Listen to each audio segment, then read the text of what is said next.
ایک شخص کی ٹانگ شوگر کی وجہ سے چند دن بعد کاٹی جانی تھی۔ وہ کہنے لگا، میرے پاس پونے 2 لاکھ روپے تھے جو میں نے صدقے کی نیت سے ہسپتال کے چھوٹے ملازمین میں تقسیم کر دیے۔ آپریشن والے دن سرجری کے لیے ڈاکٹرز کی میٹنگ ہوئی۔ ایک ڈاکٹر نے کہا، فلاں دوا ہے، اس پر وہ آزما کر دیکھتے ہیں، شاید آپریشن نہ کرنا پڑے۔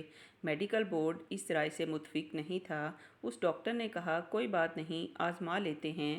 وہ دوائی آزمائی گئی تو بفضل خدا اس کی ٹانگ بچ گئی اور وہ ٹھیک ہو گیا۔ اس بندے کو یقین تھا کہ صدقے سے بلا اور بیماری ٹل جاتی ہے۔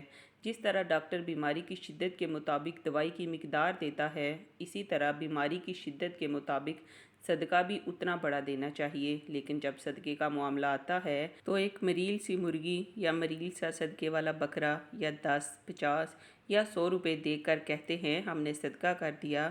صدقہ بھی مرض کی شدت کے مطابق کرو اور بار بار کرو۔